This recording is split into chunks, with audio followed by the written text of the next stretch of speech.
Hi everyone, Dr. Vaughn. We're going to make a video here today about homework 3.2. I think that this is creating a lot of frustration for many people, not only the sample variance and standard deviation, but also the empirical rules. So I'm going to try to go through as many of these as I can. If you look in the discussion board, I've also scheduled a Zoom meeting for tonight. As always, it's optional, but I hope that some of you can join you and you'll be able to ask whatever questions you want during that time. So hopefully we can get through as many of these as possible in a brief amount of time. So I'm going to just jump right to it. Today we're going to be using StatCrunch instead of Excel. Again, there's multiple ways of doing these problems. You can do them by formula. You can use them wherever. So I'm going to click on this little button over here and open up the data into StatCrunch. We're looking at problem 1. So it pulls up these numbers into this first column over here, and you can change the name. There's lots of things you can do, but I'm just going to compute the summary statistics. So go to Stat, Summary Stats, Columns. I'll select the data items that are in column 1, and then these are the stats that are going to display mean, variance, standard deviation, standard error, and so forth. Now, variance and standard deviation are the sample standard deviation and the sample variance. If you scroll down here, you have unadjusted standard deviation and unadjusted variance. Those are the population ones, which we don't need for this problem, but we will need on a later problem. So after you have selected the summary stats that you want, you press compute, and it shows you all of the stuff you want. So here's the average, here's the sample variance, here's the sample standard deviation, and so forth. I'm going to move this off to the side so hopefully I can see some of those numbers at the same time that I'm typing into my homework window. Right, so in the first case, the sample variance is the 200.04. I've already typed that in, and then now I'm down to the sample standard deviation, and so that should be 14.143. It wants it to only one decimal place, so I had it typed in here 14.14. I need to change that to 14.1, and then I'll check my answer. All right, so that's question 1. Now we'll go on to the next one.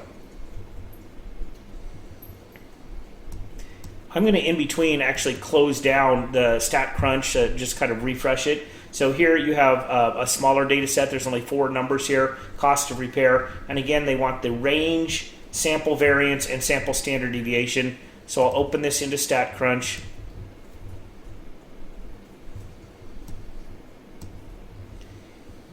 We'll take these numbers that are in column 1, and we'll compute the summary statistics based upon the columns. Column 1, and make sure that I have on here, let's see, I'm going to uncheck all of these. I don't need the N. I want to put the standard deviation in there. I want to put the variance in there. I think you can hold shift and click in order to add some additional things. And then the other one it wants is the range. So this time I'm only going to display those 3 things that I want, compute, and we'll type those numbers in. So the variance looks like it's very large. It's the range is first though, 225.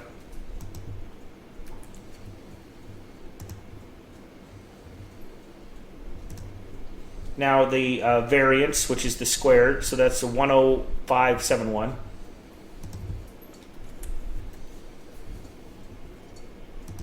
Notice the squared units here on the dollars. And now the standard deviation, which is 102.81. They want it rounded to 2 decimal places. The 3rd decimal point is a 5, so I'm going to need to round this to 102.82.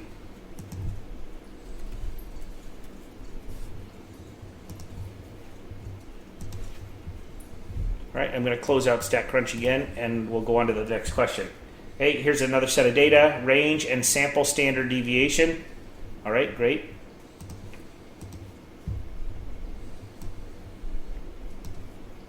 Okay, here's the data, stat, summary stats, columns. Pull this over. I'm going to wipe this out, and the 3 things that they want, or 2 things they want here is range. So I'll find range, and then I'll hold shift and click on sample standard deviation. Oh, it does everything in between. That's all right. I think you have to have control in order to select just the ones. But I don't care if there's too many things. I just don't want to have all of them in there because it gets confusing. Range 27.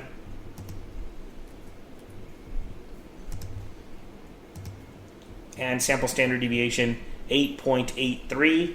Rounded to 1 decimal place is 8.8.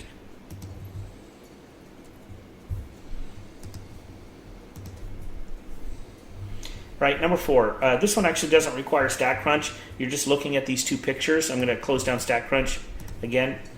So this is talking about dispersion. And dispersion is how wide your data set is. So you're looking at kind of the range at the bottom. This goes from 40 out to 60. That's the range.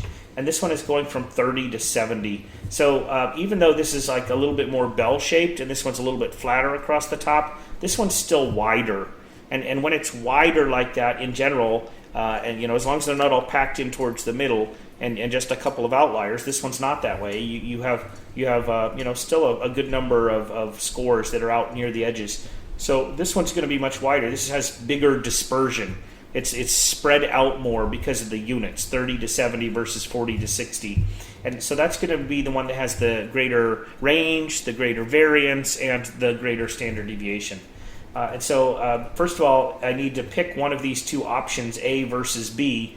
And you can see I actually already answered this question. It's histogram A that depicts the higher standard deviation because it's spread out more. It has more dispersion. Right? So we can actually do a similar question here. And now look at these. This one goes from 40 to 60. This one goes from 30 to 70. Again, this one's a little bit more bell-shaped, but this time histogram B has the higher standard deviation because it has more dispersion. That would be choice D this time. Okay, question 5. So here we have a data with pulse rates, beats per minute, of 9 students in a stats course, and we're going to use this as the population, and now we're going to do that population standard deviation. Right, so the first thing I'm going to do is click the icon to get the data, and then I'm going to take the data scores from this little icon, and I'm going to open this into StatCrunch. Right, it's a little bit different than what we did on the Zoom meeting before. So we have these data scores, and now I'm going to compute the population standard deviation. So under stat, I'm going to go to summary stats from the columns. I'm going to take the pulse column and bring it over into the column. This is the one I want to compute the stats for. And now I'm going to wipe out all of this stuff and only do the one that they want, which is the population standard deviation. And I think they're going to want some other things, but let's just do, what I could do is just do everything. I could just go down to the bottom and then hold shift and go up to the top and compute all of the stats. So that'll include the sample variance and sample standard deviation, as well as the population variance and the population standard deviation, and press compute. So I might have to scroll over or make this window bigger, but everything that I want now is in this summary table. Right, so let's move this over just a tad, and the first thing they want is the population standard deviation to 1 decimal place. Right, I'm going to close this window here. Population standard deviation is the unadjusted standard deviation to 1 decimal place. So that's going to be 9.9.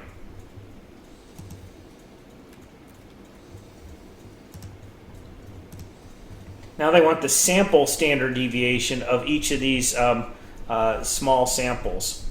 And so we talked about this the other day. We need to actually create a new data set or just kind of look at the the subcase of these 3 people in each of those cases. I'm actually, just for the sake of time, I'm going to skip this part. I think that there's a way in which you can actually select which rows you want to actually include in your sample, and then actually run these summary stats for just those rows based upon that column that you selected.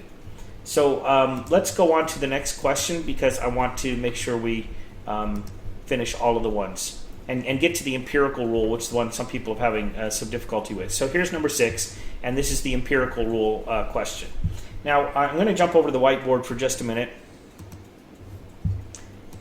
and just draw a brief picture. So here is an example of a normal distribution, a bell curve. And if you take the mean and you put that in the middle, so you can mark this as the population mean or as the sample mean. Doesn't really matter. And if you go 1 standard deviation on either side, so this mu minus 1 sigma is the standard deviation, and you go 1 standard deviation on the other side, mu plus sigma, then within plus or minus 1 standard deviation of the mean is approximately 68% of the population. And that represents area underneath this curve, which is the proportion of the population that's within plus or minus 1 standard deviation of the mean. And if you go out to plus or minus 2 standard deviations away from the mean, That's where you get that second part of the empirical rule, the 95%. And if you go out to 3 standard deviations away from the mean, that's where you get the 99.7%.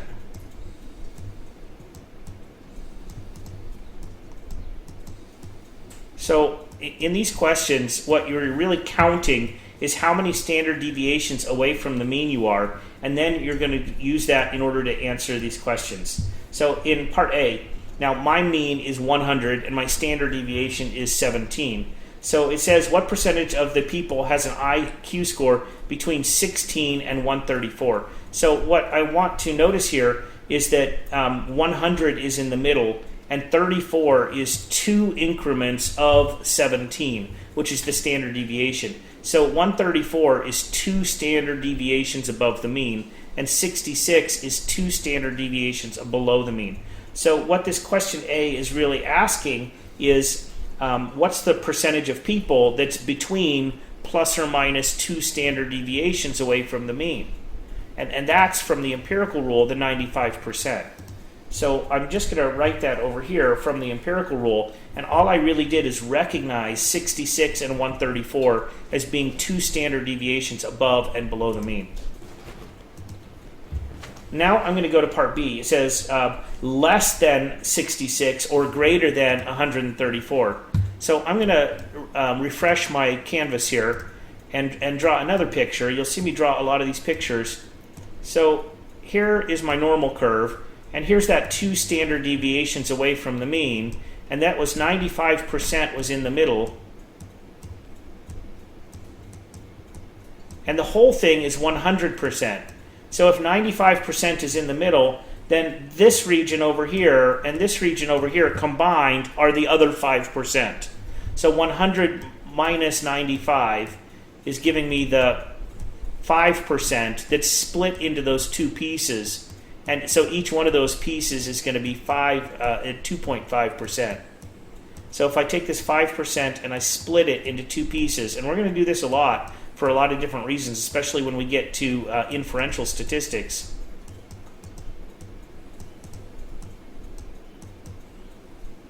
That's a 2.5, not a 25. So we have 2.5% in this left tail and 2.5% in the right tail. But combined, they give us 5% of the total.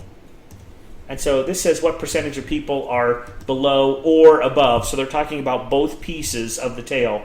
So that's going to be the 5%. And in the last part, they want to know greater than 117. So for greater than 117, I draw a lot of these pictures.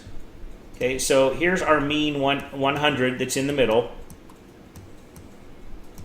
Here's 117, which is 1 standard deviation above the mean.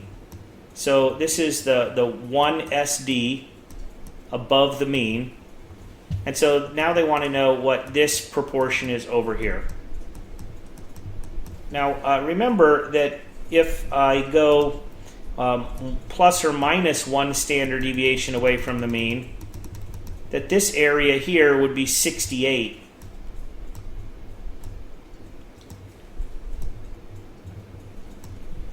That's the 68, 95, 99.7.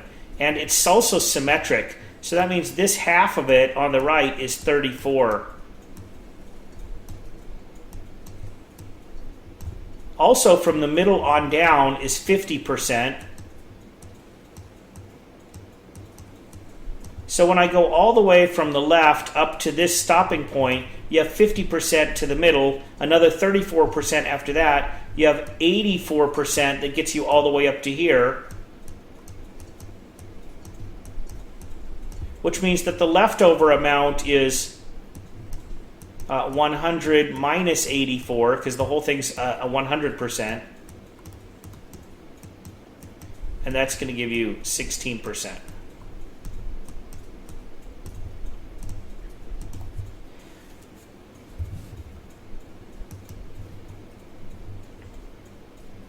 All right, we'll see if we have time for one more of these questions. The video is getting a little long, and I don't like these to be too terribly long, but let's see if we can't just do this one a little bit faster. It's pretty much the same. Right, so the weight of an organ in males has a bell-shaped distribution with a mean of 300 grams and a standard deviation of 25. Okay, so the mean is 300.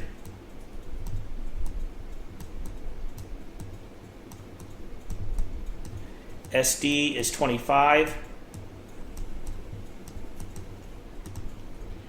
And use the empirical rule. 68% of organs will be between what weights? For part A?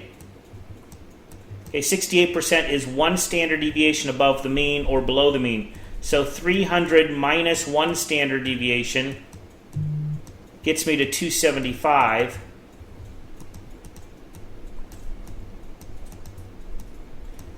And one standard deviation above the mean gets me to 325. So the ranges for 68% is between plus or minus one standard deviation below the mean, so it goes from 275 up to 325. And that's what goes here. And it wants ascending order, so order matters. I need to put the smaller one in the first box, etc. Now in the second case, what percentage are between 225 and 375? 225 is 3 increments of 25 below 300. So this is minus 3 standard deviations. That's the z-score that we were talking about the other day. And this is 3 standard deviations above the mean. So that's a plus 3 standard deviation. So what they're asking here in part B is what percentage is between plus or minus 3 standard deviations. And that's that 99.7. C, what percentage of organs weighed less than 225 or more than? That's everything else. So in between 225 and 375 is 99.7. On the other side, lower than it or bigger than it is the rest of the 100%, just like it did in the last problem. So that's going to be 0.3%. The 100 minus 99.7. And finally, this last one, I want to go between 275 and 375. So 275, now we're going to have to do a little work for D. Okay, so 275 is minus 1 standard deviation. Okay, here's the mean, and 275 is minus 1 standard deviation. I'm just going to put the z-score here, minus 1. And they want to know all the way up to 375, which is plus 3 standard deviations.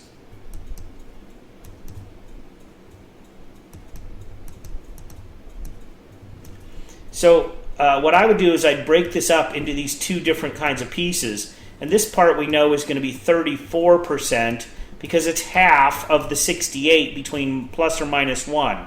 Okay, between minus 1 and plus 1 is 68% of the population. Between minus 1 and 0 is only going to be 34% of the population. Now from here up to plus 3, this is going to be half of the 99.7. So I'm going to take 99.7 and divide by 2 to figure out what the amount is between 0 and 3. So 99.7 divided by 2 should be, 49.85. Let me just check on my calculator really quick.